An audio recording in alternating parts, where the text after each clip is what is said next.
Hello there. Hello there. Welcome back to another episode of Star Wars in the Galaxy, watching all the Star Wars we can get our hands on. I'm Eli. I'm Jacob. And today we have a special episode that is going to be our transition between Star Wars in the Galaxy seasons 17 and 18. We do this thing called Star Wars Opinions here, which we ask each other 4 opinionated questions and give our thoughts about Star Wars and the state the franchise is currently in. And Jake, do you have anything else to say before we get started on more Star Wars opinions? Let's see, when's the last time we did this? It's been a long time, hasn't it? It's the first time we did this calendar year. This is coming out. We're recording this about a week before we put it out. Let's see. Opinions 4 was August of 2023. So almost a year. Okay, that's not that. That's not as long ago as I thought it was, though. But it's still a while. It's still quite a while. Yeah, so, that is a while. But we're back in the saddle, back at it. Yeah, Opinions 5. And this is the tradition that started it all, wasn't it? Yeah. Our first ever episode, all the way back in 2020. Gosh, it feels like a long time ago now. Yes, but I get what you're saying. Our first episode was like establishing our Star Wars opinions. But let's see, when was the first ever Star Wars opinions episode? Was it not technically the first one? Technically, it was the first one, but the first one we called Star Wars opinions. I see. Yeah. Let's see. Let's check. The first one we called Star Wars opinions was still pretty early. Star Wars Opinions 1 was, April of 2020, nearly 4 years ago. How far we've come. All right, Jacob, we each have 4 questions. Jacob, you want to ask me the first one? Yes, sir. All right, Eli. Which main... Also, sorry. I beg your pardon. Also, just making sure, you have to answer these too, right? Yeah, I got you. Okay. Yeah, just making sure. Which main saga Sith Lord would you want to be apprenticed to? Or rather, who would you least not want to be apprenticed to? Because I don't think there are any particular things here. The answer is Tyrannus. I think that is the answer. I thought about this one a little bit. Vader would just kill you. Vader is so miserable. Sidious would be horrible. Vader, we saw what happened to Starkiller. And honestly, we saw how he treated the Inquisitors, so I honestly don't think that'd be much better. Dooku did try to kill Ventress, but that was on the orders of Sidious anyway. He would never have killed Ventress if he wasn't forced to. Yeah. Maul, I despise as an individual. Dooku, before he was corrupted to the dark side, had pretty based ideas about the Jedi and the Senate and all that kind of stuff. And he was the one who I felt was most reluctant to go to the dark side, even if he did commit. So yeah, Dooku would be the least bad. Yeah, I think Dooku, at the very least, is governed by reason.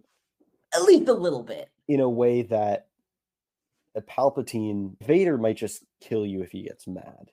And then Palpatine is just so unbelievably ruthless that he might just decide that you're done for any number of reasons that would be completely out of the blue. Maul might be a sleeper pick. Low-key, he didn't really do anything horrible to Savage that I can think of off the top of my head. No, but that's also because he's his brother. We've never seen Savage with Maul with an apprentice he wasn't related to.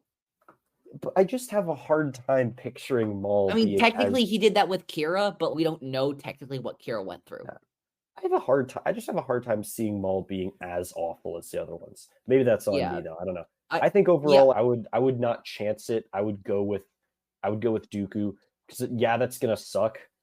I remember in the Clone Wars the shit that he was doing to Savage, but better than the other options, I think is our consensus.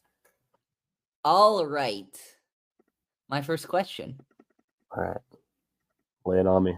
Longest continuing sagas we're getting in the Star Wars saga, of course, aside from the one that started it all, with the Skywalker saga, now seems to be the saga that started with Chapter 1 all the way back in 2019. And of course, I'm talking about the Grogu saga, the Mandalorian, Ahsoka, Skeleton Crew.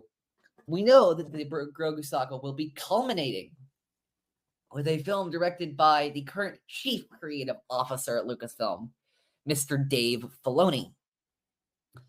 Before the Grogu saga wraps up, what is one thing that you want to see? What do you want most to see happen? That is a good question. Wow. What do I most want to see happen? We've gotten so much already. Gosh, that's a tough question. I would love to see a true reckoning between Sabine and Din Djarin. Interesting. To my knowledge, they haven't met. Not that we know of. And I think it would be very interesting because Sabine, obviously, her experiences with House Wren, coming up through the Empire, obviously creating all the weapons of destruction that help carry out the purges on Mandalore. And then surely Din Djarin in the Children of the Watch has heard of that wanton destruction and how it was fomented by one of their own. Maybe this is like a great betrayal. Maybe this is something that is really strong. Din would also understand. I think Din would also understand because Din is not like perfect.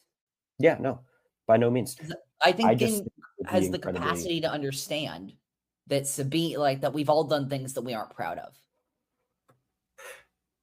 Okay, that does feel like a little bit of an understatement, though, for the impact on Mandalore that Sabine's weapons had. So yeah, I think it would be really interesting, and I think that having that reckoning between kind of in many ways two polar opposite visions for what it means to be Mandalorian and the vision of Mandalore, what it should be going forward, I think could be incredibly interesting. Yeah. What would it be for you? I'm gonna keep with the Ahsoka-ish focus, with that show focus, because Ezra and Sabine probably had a few more conversations on Peridia before they had to escape that we didn't see. Like that conversation we're looking at where Ezra was like, so the Empire's been defeated and Hera's a general and all that kind of stuff. There were probably a few more things there. Yeah. And one of the things I'm sure was in there was, wait, so a Jedi saved the galaxy? Not only a Jedi, but Luke. But who is this Luke Skywalker? And I want to see a meeting between the two of them before the Grogu saga ends. I want to see Luke Skywalker and Ezra Bridger meet face to face. That would be amazing. That could be very interesting. I think now that Ezra's back in the main galaxy, and now that because Ezra and Luke, unknowingly to them, were in a lot of the same circles. Ezra knew Leia before Luke did.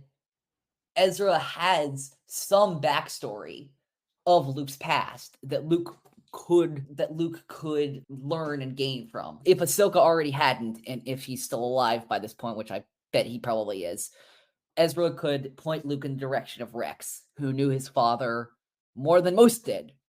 And I think obviously they both have a similar hero's journeys-esque path. And I think both them talking about their losses and obviously both connecting over Ben, who they both met at the end of his life.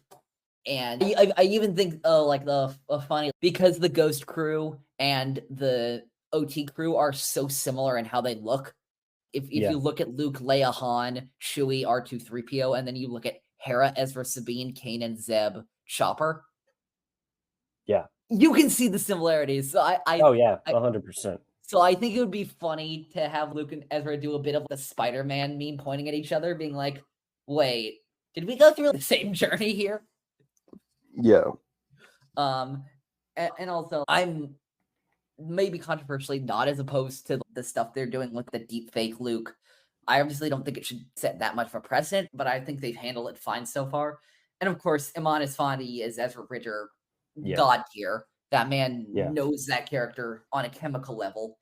And God, I want to see more of him. All right. What's your second question? My second question. Get back to my notes really quick. What is, in your mind, the biggest what if in Star Wars? Okay. You're off and going. All right. Oh, sorry. No. I was just going to give you some. What if Yoda beat Palpatine? What if Vader found Luke? Like things like that. Yeah. No. So Let me ask you this, Jacob. Have you watched the trailer for Rebuild the Galaxy? I have not watched the trailer for Rebuild the Galaxy. All right. Lego Star Wars announced this new project that they're doing, which is going to be like a mini series called Rebuild the Galaxy. And in it, there's a lot of what if style things. So there are AT-ATs with the Rebel Alliance insignia on them. Okay. There are TIE fighters that are called TIE Wings. They're combinations between TIE fighters and X-Wings. And then at the end, out of a dark Millennium Falcon, I'm not joking about any of this. Out of a dark Millennium Falcon, you know who steps out? A man steps out and he says the very ominous line, Misa gonna kill Yusa.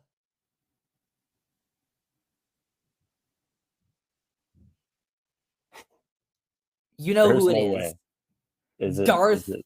Jar. Oh my god, bro. All that to say that I'm very excited we're getting more what if stuff in Star Wars soon. I think that there's some people, good friends of mine in the space, who are kind of what if scenarios, and I understand that people sometimes take them a little bit too seriously. Look, the universe we got is the universe we got, and the story we're told is that way for a reason. And I don't like the idea of using what if stories to say, oh, this is how it should have gone.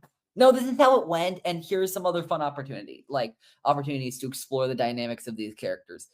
There's so many interesting ones to me. The one I think about often actually now is Shadow of the Sith. What if Luke and Lando were able to find Rey and her parents and protect them from Ochi and the Sith Eternal?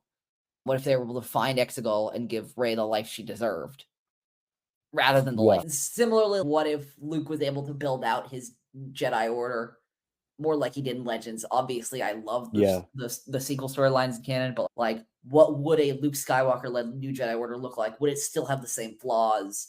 If it wasn't Kylo Ren, would it have been somebody else? Those are the two that I think about more than not. Another one, actually, I think also, I think the more interesting one, like, there's a lot of stuff like the Anakin, you must choose, and all that kind of stuff. Yeah. At the end of Revenge of the Sith. The most interesting one for me is not what if they kill Palpatine. That's actually not very interesting to me. Mine is, what if Anakin chose light, but then Palpatine still got away? Or 66 happens, kills quite a few of the Jedi, but it's now Anakin and Obi-Wan and Mace Windu and Yoda, maybe a few others, with a less powerful Jedi Order, staging like a Cold War against Palpatine. That almost could be more like a galaxy-wide civil war. Yeah, I think if Order 66 isn't completely successful. Yeah, but it still decimates a large percentage of the Jedi Order. But Palpatine's still a threat, and now he's lost Vader, and he's shit. Let's go backup plan. Let's do this. What's yours? There's a couple that really haunt me in Star Wars. First off, of course, what if Fives had been able to tell Anakin about Order 66 another one of those before being shot by Fox? Where we were so close. Yeah. So close, but so far. The magic of the Clone Wars, the magic of the Bad Batch, and all these times when they almost stop Palpatine, but they can't. Same with the clone conspiracy in the Bad Batch. What if Palpatine wasn't able to yes and the shit out of that? Yeah, what if early in Palpatine's reign, a whole bunch of this stuff came to light? Would he be able to bury it? Would there be a major breakaway? What would there be like a more of a resistance early on? Would there be open warfare and resistance? Would it be political proceedings in the Senate? Same for the Order 66 arc. Also, one that always sticks in my mind is, what if Ahsoka was able to escape Malachor with Ezra and Kanan? Or what if she was able to decisively defeat Vader? Maybe not kill him, but decisively defeat him. Because if that doesn't happen, we don't get anywhere near the same version of Star Wars Rebels season 3 and 4. Now, it's one of my favorite shows.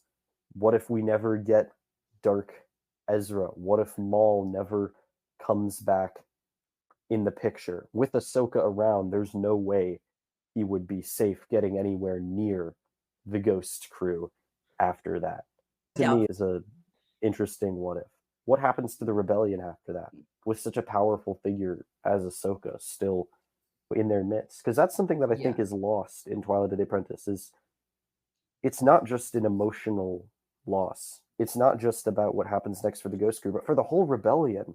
Like that Ahsoka Tano. Ahsoka is one of that is literally a their hell most of a powerful setback. ally. That is a hell of a setback when she disappears into the temple in Malachor. It is literally one of their most powerful allies.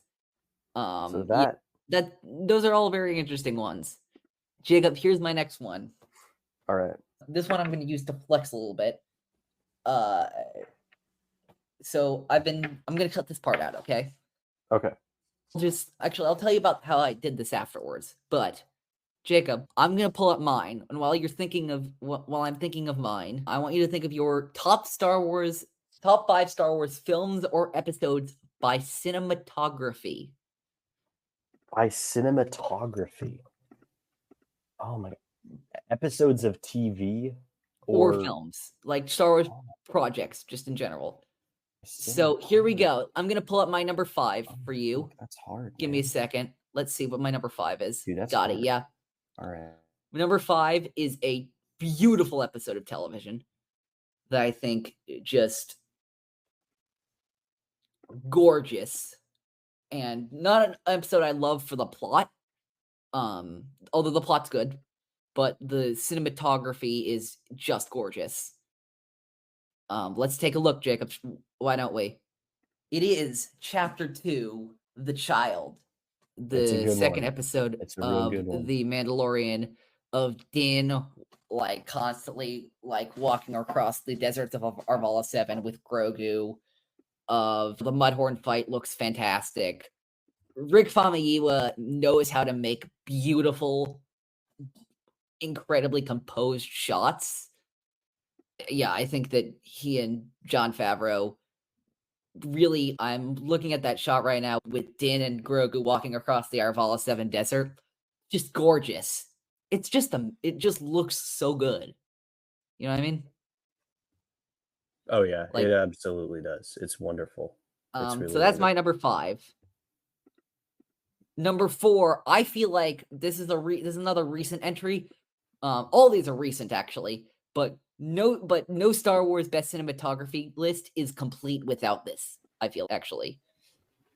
For this one, I'm going to Star Wars The Bad Batch. Really? All right. And of course, I'm going to Camino Lost. Oh.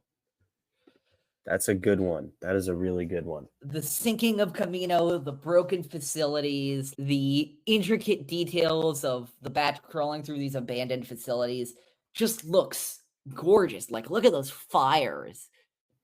And look at all the water surrounding them. The lighting is phenomenal, where it's literally a very dark episode because, all the lights are gone, but you still need to have those textures there. And I think they do a beautiful job of that. It's some great episode, just some great scale stuff. And yeah, just there's shots like the one I'm showing Jacob right now with the water on fire on Camino. It's just gorgeous, honestly. It is really gorgeous. That's a great pick. That's an underrated pick for sure. Yeah. Number 3, Star Wars Rebels. I had to give Rebels some credit, and what has some of the best cinematography in Star Wars Rebels? We were just talking about it earlier. Yes, but we were just talking about it earlier this episode. Twilight of the Apprentice. Twilight of the animations of the Malachor cave. Of course, that little epilogue to all of it. Then you will die, and then the destruction of the temple, and then we see Ahsoka walking out of the dust. What legendary shot design is that? Just gorgeous animation. Great stuff. Again, we're looking at very literally dark environments, and I think it handles that very well. And my number 2,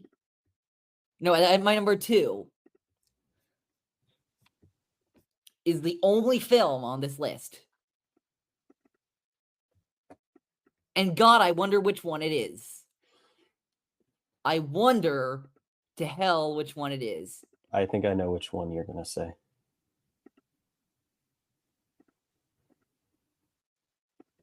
Of course it's The Last Jedi. Of course it's The Last Jedi. Everything, look at this shit on Crate with Kylo facing Luke on Crate, him against the AT-AT, him walking out. Some of the most beautiful shot designs in Star Wars. I know we've had our disagreements about the plot of this film and all that kind of stuff, and I know you've had your quibbles with it, and I know you recently have liked it a lot more. But God, the cinematography of this movie is just gorgeous. I have to agree with you there. The cinematography, the visuals for a lot of this movie, I think there's times when it's a little bit over the top, but overall, I'm right there with you. It is absolutely, for the most part, absolutely fantastic, especially Rey and Kylo on the flagship, some of those moments with Luke and Yoda, absolutely everything on, gosh, how am I blanking on the name? Absolutely everything on Octo.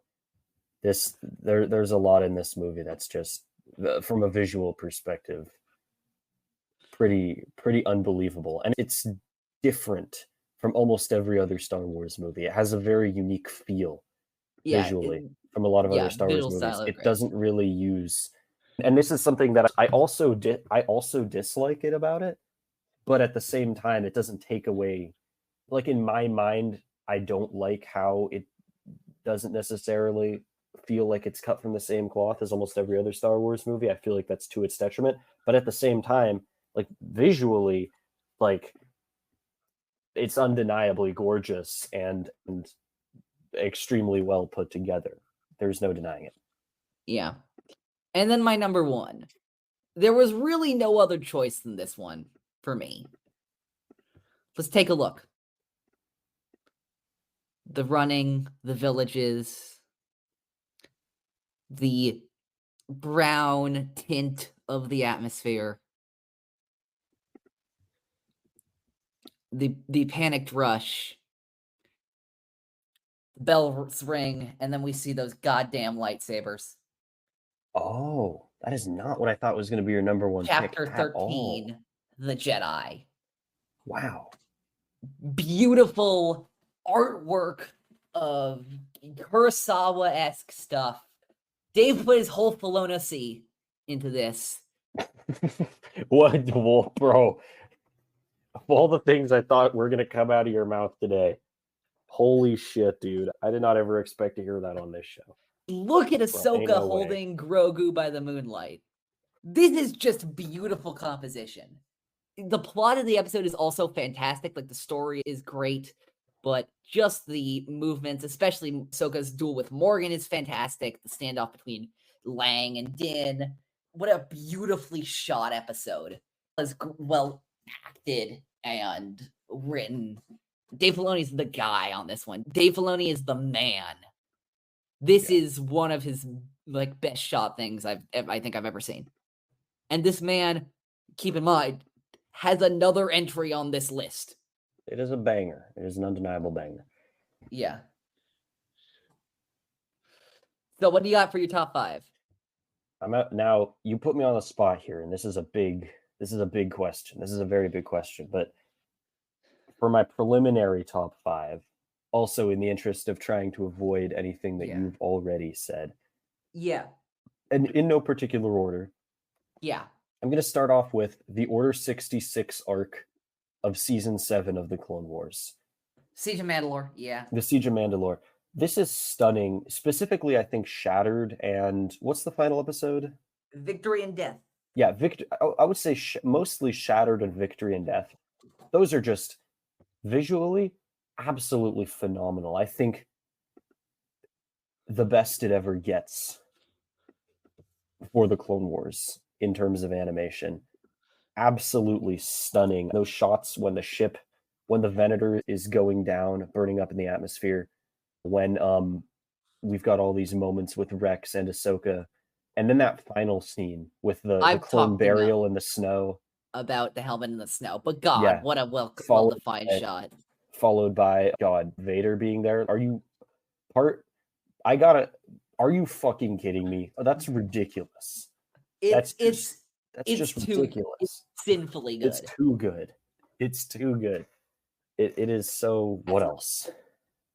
I think from Andor, the eye is just unbelievable. It is so gorgeous. Obviously, when we get the eye, but the entire episode, I think Andor in general is underrated in terms of visuals, in terms of cinematography, because sometimes when we're talking about cinematography, we jump to what are the most gorgeous, flashy. The eye is beautiful. That shot of the takeoff. What is But it's not just the main event that makes the eye great. It's everything that Andor does.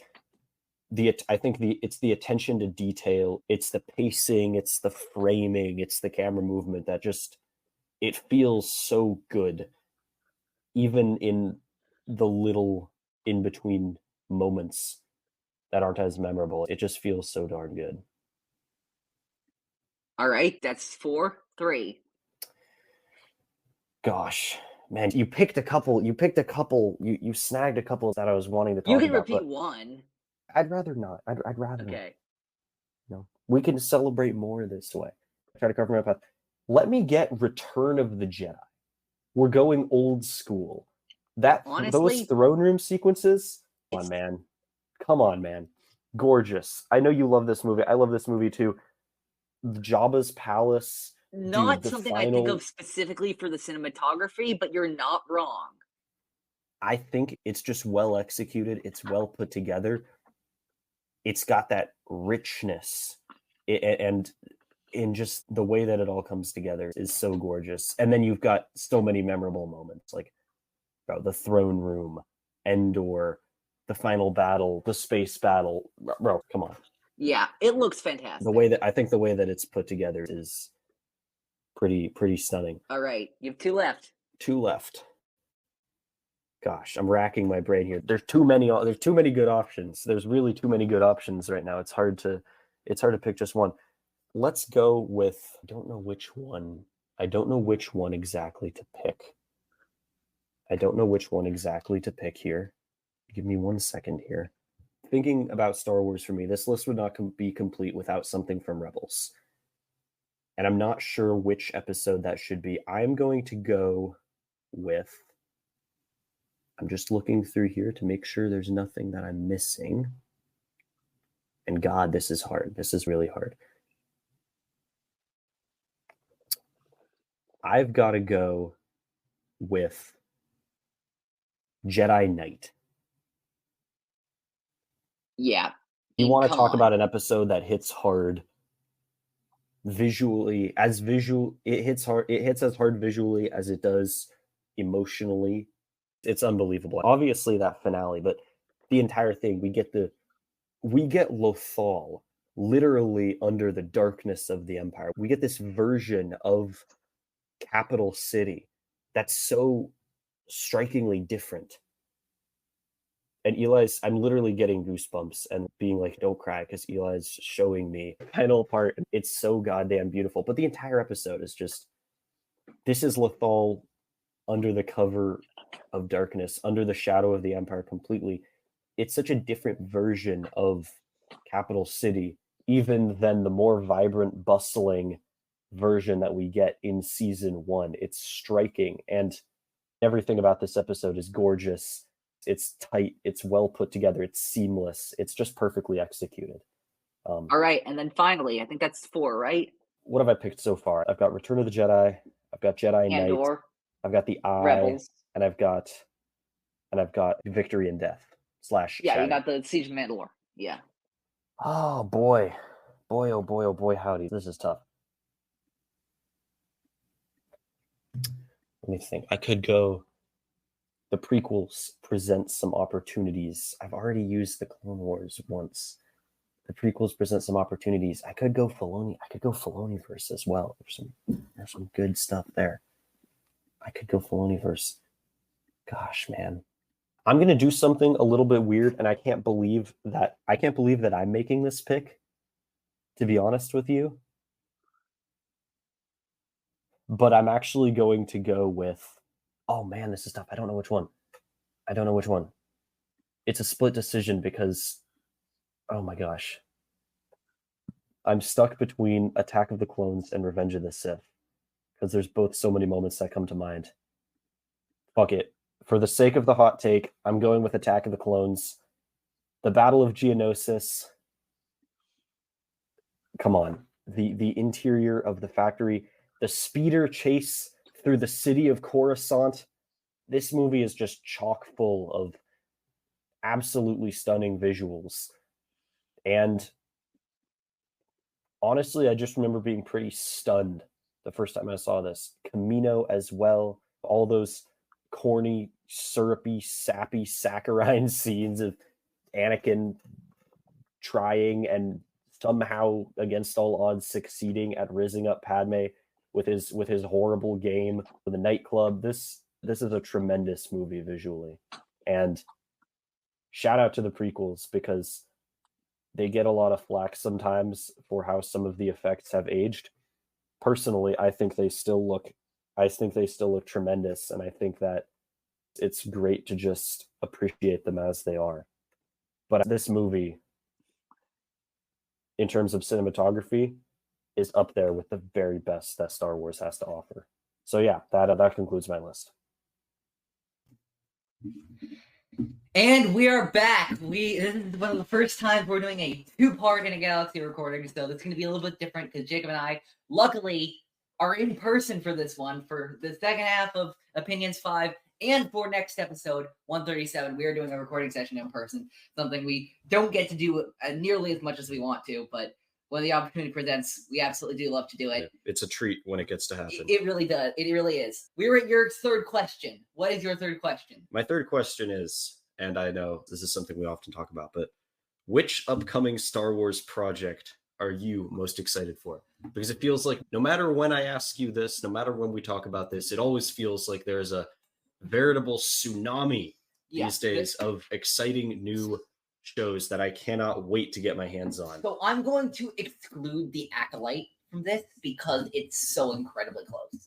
Was it June 7th? 4th. June 4th. We had the premiere. Man. It had its premiere on Thursday, so a bunch of people we know, the Damon, Nikki from Imperial Senate podcast. So anyone with any type of clearance has now seen the press release the first 2 episodes. Some people have seen the first 4 of The Acolyte.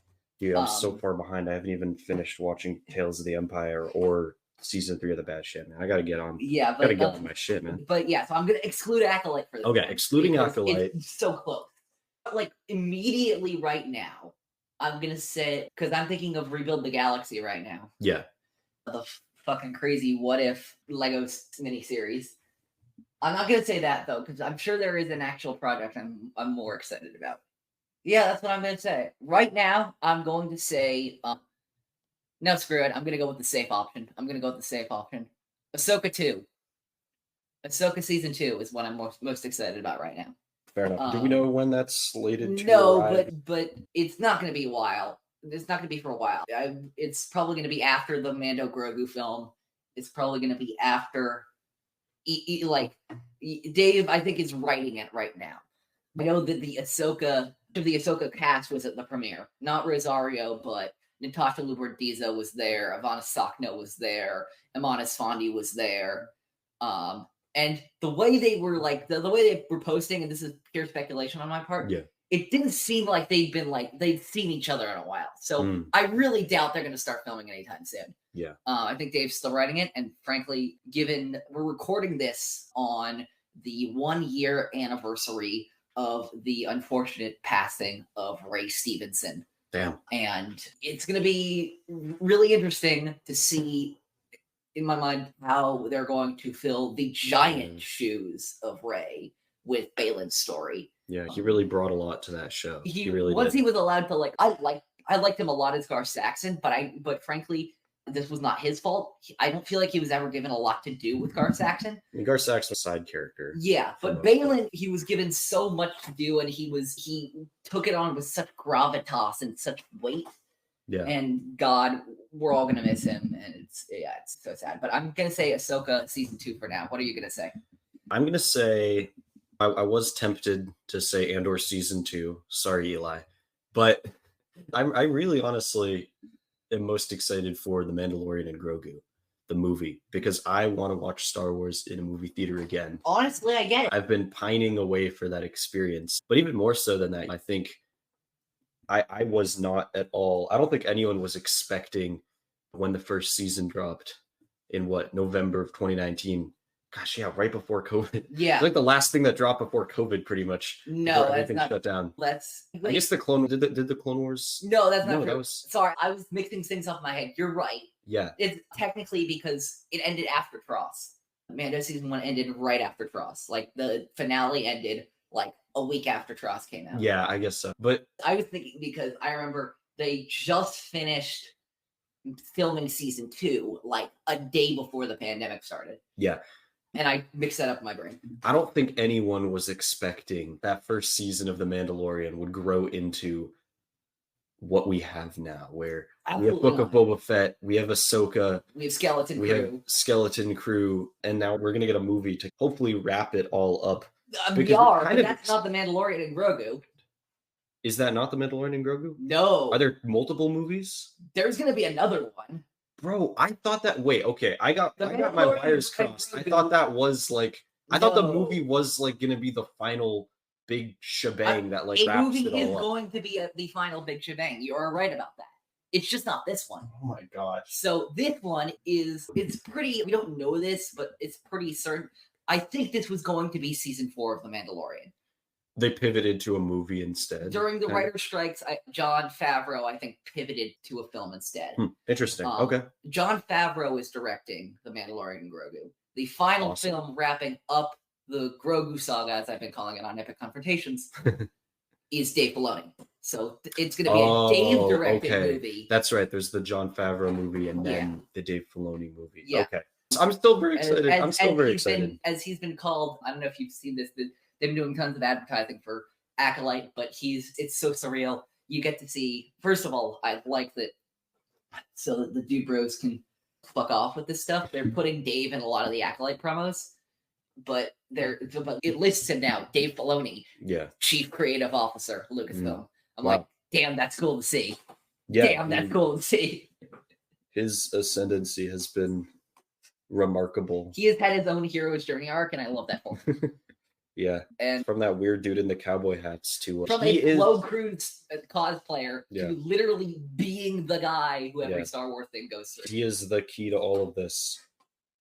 Anyways, what's your next question? Yeah, my next question, and I'm not going to spoil anything that happens, but of course we have Tales of the Jedi. We have Tales of the Jedi. Tales of the Empire. We have Tales of the Empire. Pitch your dream. Tales of the Duology. 6 shorts, 3 for each character. They have to relate to each other in some way, like thematically, and also what they're like topic-wise. I'll go first if you need time to think about it. No, I've got it right off the bat. I could think about this, but immediately this is what jumped to mind. Tales of the Rebellion. Okay. 3 parts Mon Mothma, 3 parts Bail and Brea Organa.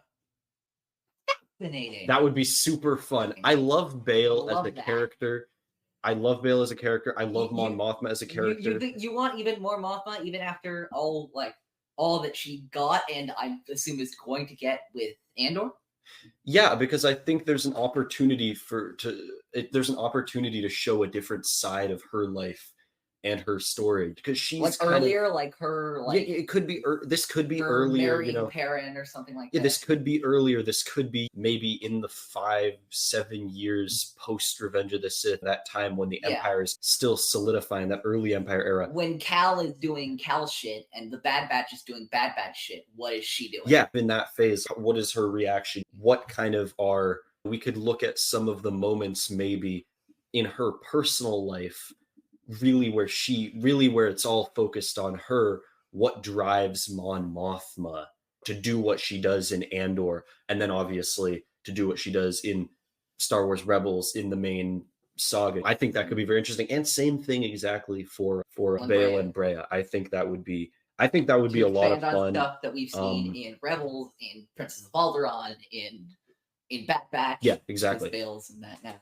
And get more young Leia. Get a tie-in to Princess of Alderaan, because I know having Vivian back. I know I just love that book. Like seeing like the mountain climb or the coronation, like Leia's like something like that. I'm just thinking about Vivian voicing animated Leia. That'd be fun. Like on the purchase here. Yeah, I feel like there would be a lot of fun opportunities to have a Tales of. But Tales also, of the Rebellion. Maybe that isn't. Look, when you think Rebellion, that's not also what I think of when I think Rebellion. Tales of the Rebellion could be so many things. Yeah. And I also would love something. I would love something also post episode 4, pre-episode 5, in those few years, maybe focusing on, I don't know, Luke or Wedge or any number of people in the Star Wars comics. I know we've gotten a lot of that in the Star Wars comics, but I would love to see that in the Darth Vader comics. Yeah, I would love to see that on screen, somehow, and paying homage to, in my opinion, the Legends. A lot of the older Legends comics really did that time period the very best justice. Interesting. Yeah. But anyway, Eli, you came up with a question, so I assume you have honed this amazing pitch. Lay it on me. To explain this one. All right.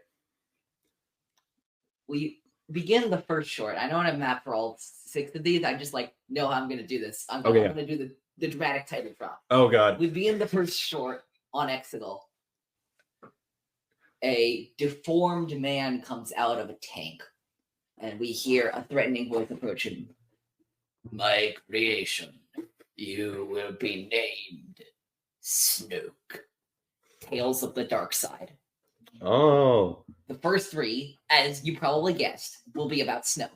All right. His creation on Exegol, how he came to take over the First Order. More details. We already have this in Rise of Kylo Ren and other stuff too. More details about exactly how he seduced Ben Solo to the dark side to become Kylo Ren. All right, makes sense. That's one half.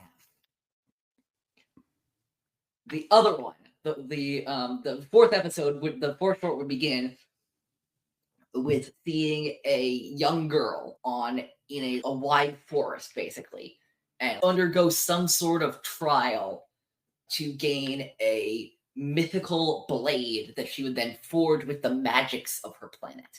Oh. Drop Tales of the Dark Side. That woman grows up afterwards, and we realize that girl is Mother Talzin. Oh, okay. You sold me on the fucking Mother Talzin part. The Snoke part's fine, but a Mother Talzin anthology series of shorts would kick so much, or anything Night Sister related would kick so much ass. Snoke Talzin. Dude, come on. Come on, that'd be amazing. 2 figures of the dark side, not Sith, but who were also I'm thinking of, we could also do stuff with Talzin explaining her past with Sidious, where we can make the connection between Snoke and Talzin. Here are these 2 people who thought they were the other major force on the dark side. They were a pawn. What? They were a pawn. But really, Sidious was only allowing them to do as much as they did. Sidious, they thought they could overthrow Sidious. They thought they were bigger than Sidious. But really, Sidious knew what he was doing all along, and he was the guy. I like it. The dark side has no room for 2. Yeah. You're either a pawn or you're Darth Sidious. Yeah. That's how he sees it. Yeah. That was a good question. I'm a big fan of that. I would love either your idea or my idea. No, I think both in some version. I think both of them have the Mother Talzin, I think, would be seeing more of the Night Sisters would be. Although I will say Morgan Elsbeth's first short deals a bit with the Night Sisters, but not that much. Really not that much at all. Yeah. We need more Night Sister lore. That would be so much fun.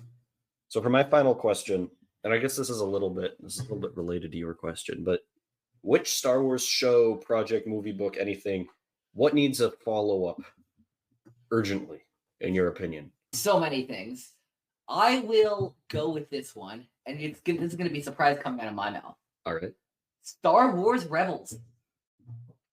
Really? Okay, explain. Here's how we do this. Okay. It's sort of Star Wars Rebels season 5, but it's also Ahsoka season -1. Okay. Here's what I'd love to see. It can only be a season. It could be like 2. I could see how I could do this 2 seasons. It's a split narrative.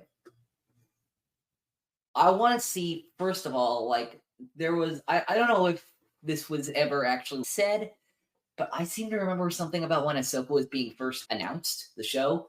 Yeah. That I seem to remember hearing something about this show would explain what Ahsoka was doing in the original trilogy, which I can't find any evidence of, and I think I might have just Mandela affected it into my brain. Maybe. So I don't know.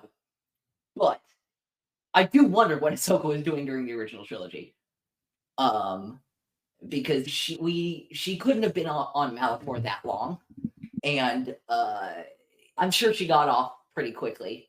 And so, like, where was she? Did she ever, like, when was the first time she met up with Luke and all that kind of stuff? And all that stuff. And what was, because by the time that they meet up, by the time Sabine and Ahsoka meet up in Ahsoka in part 1, it's very clear that they have done some training, but it's gone badly. Yeah. Let's see that. Yeah. Let's see how it goes badly. Let's see Sabine react to the death of her family in the Night of a Thousand Tears. That's one half. The second half takes place in a completely different galaxy.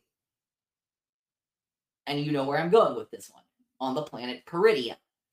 I want to see, like,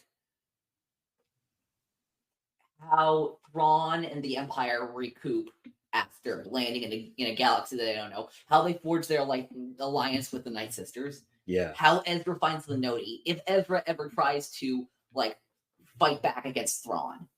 Like, a bridge between Star Wars Rebels and Ahsoka, I think, would be really interesting. I think, honestly, doing it in animation would be interesting. Although, then you have the question, if you do it in animation, you also, of course, have the question of, well, who do you have to voice these people? Yeah. And I would still go with the live action people, but I understand if some people would feel attached to the. I would still go, have Rosario voice, have Ezra voiced by Iman, have Sabine voiced by Natasha. But I understand that some people are like, no, have Ashley, have Taylor, have Tia. Yeah, that's a very interesting. That is not the answer that I was expecting, least of all from you. Yeah, I know. Because for years and years, that was my battle cry.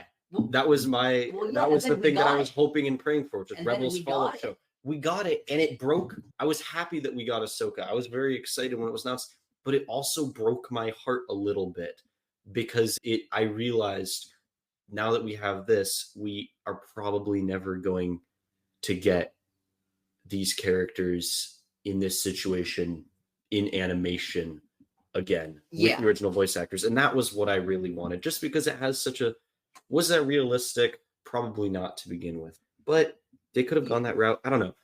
It just had such a special place in my heart that it had such a special place in my heart. That show. Get it. For my answer, gosh. This is, and I've backed myself into a corner here because I realized I made this question, forgot to think too hard about my answer. But honestly, having just earlier today watched the first 45 minutes of Jedi Survivor, I'm going to say I would love like a TV show or an anthology or something where we get to see these characters in something other than a video game. I think it's going to have to be after, because we know they're making a third one. Yeah. Oh, we do. We do know that they're making Jedi 3. When is that supposed to be released? God, who knows? Okay. You know how video games work. Especially, it's EA. We have no idea. It's not DICE, but it's Respawn. Oh yeah, Respawn. Respawn. Yeah. DICE is Battlefront. The Battlefront. Yeah, no, but yeah, I'll just put it to you like this, okay? Fallen Order was released in late 2019. Yeah. I'll even round for you. Let's call it 2020. Okay. Survivor was mid 2023. That's not too bad for pretty massive AAA. No, I know. I'm just saying, game with a lot of work. I'm not saying it's bad or anything. We don't know when the next one could be. Don't expect it to be that soon. Yeah, okay. I'm not holding my breath. Yeah, but we know that there's going to be a Jedi 3 that I think is going to pretty conclusively at least finish the story of Cal Kestis and Marin. Star Wars loves trilogies. So yeah, it's gonna conclude the stories of Cal and Marin, at least, I think.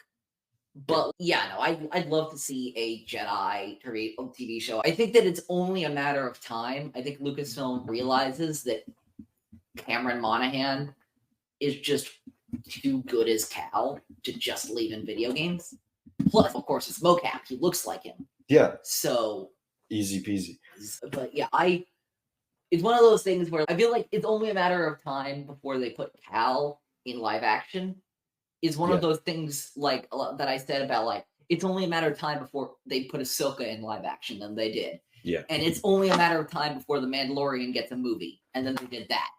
I feel like this is the next one. It's only a matter of time before Cal Kestis is in a Star Wars live action something. I think the jump, just in terms of breadth of audience, the jump between video game and like movie or TV show is probably bigger than the jump between TV show or the jump between animation and live action. That being said, I really agree. I would certainly hope. That being said, give me a second. Case. Shit. I know Survivor and Fallen Order were pretty successful. Yeah. Also, that being said, we can be hopeful. Because of course, video game Cal to live action Cal would be the biggest adaptation of all time. Except for who's this? Kersantin. Formerly black, now just Kersantin. Yes. This guy was only in comics. Most savvy rebrand of all time. Yeah. Good job. Good job, Lucasfilm, for not being openly problematic. You didn't shoot yourself in the foot this time. All right. And then finally, my final question for this one. I actually really like this one as well. I don't even think it would be. I don't even think it would be strictly problematic. It's just I can imagine them just sitting, like a bunch of writers sitting there, just being like, "Yeah, this is just too hard to explain. Let's just get rid of it." Yeah, it's actually not that hard to explain. He's just, like they literally just call him Black Kersantin because he is a black-haired Wookiee, but it just sounds wrong. So it's a little questionable. It's weird. It was questionable when they introduced it. Maybe I don't know. It was a little strange when they introduced it, but it was comics, so we cut him a little slack. And then they're like bringing this in live action. They're like, no, we can't. Yeah. All right. Yeah. My final question. I'm very fond of this one. All right, lay it on me.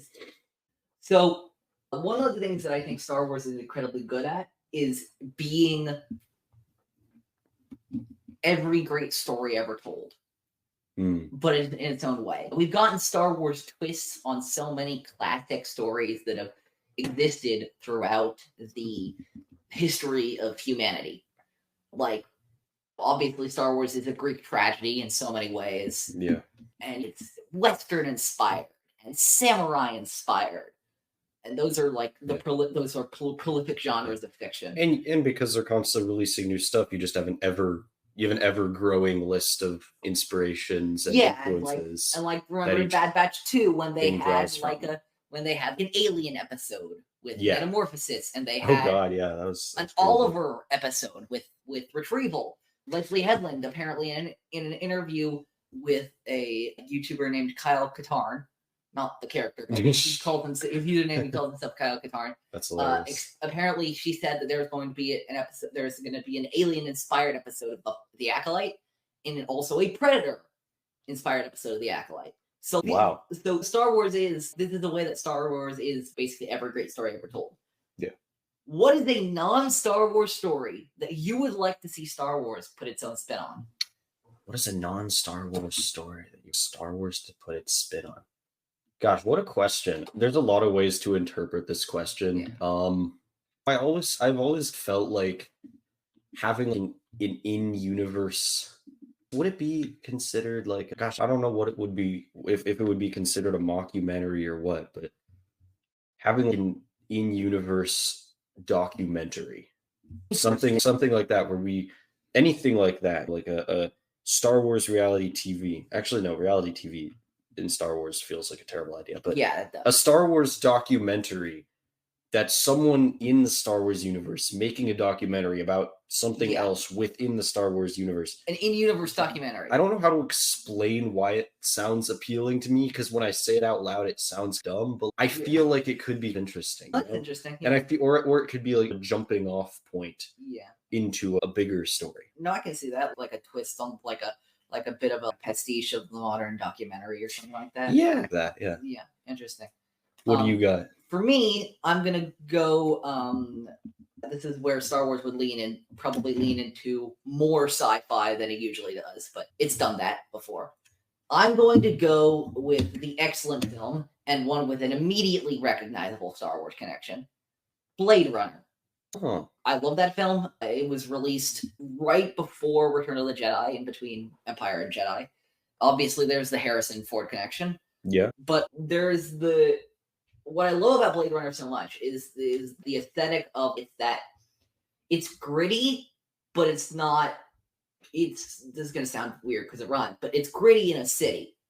It is the rundown futuristic San Francisco, but and it feels like very like down to earth and grounded, but there are all these neon lights and all this stuff around, rain falling on, bouncing off of billboards and stuff like that. And I think that vibe would work really well for a story about the underworld of a well-off planet. Think Coruscant, Kentonica, Hosnian Prime. I feel like we've seen a little bit of that in many. The closest I think we've seen to that, really. Think about Kenobi on. Yeah, that was the closest. The closest we've seen to that is Obi-Wan Kenobi on Daiyu. But I'm saying like an entire series there. Yeah, that could be interesting. Because Obi-Wan is really only there for an episode, and they actually really get away from that part, they get away from like that grimy part of Daiyu. I'd say about halfway through the episode. But like I'm talking about an entire, like, from what I've been hearing about the Acolyte, like something like the Acolyte, like a gritty murder mystery something. But the Acolyte, I think, is going to be in more rural and natural environments, where I'm talking about like I like this one. If this has nothing to do with the Force, that's fine with me. There's a book series in Legends called Coruscant Nights. Yeah, it's it's a book. It's a trilogy called Coruscant Nights, written actually pretty recently in the late 2000s. Okay. Like that has this, like, I'm thinking like film noir vibe, that kind of stuff. Plenty of plot twists, people aren't who they seem, all that kind of stuff. I think that would be really interesting for Star Wars to pursue. And to explain how weird this is for me, I feel like, you know me, I like the sillier, goofier Star Wars stuff. It's weird that I'm recommending this. Yeah. Also, actually, there was this standalone novel, actually, ironically, a sequel to the Coruscant Nights trilogy. And you know what it was called?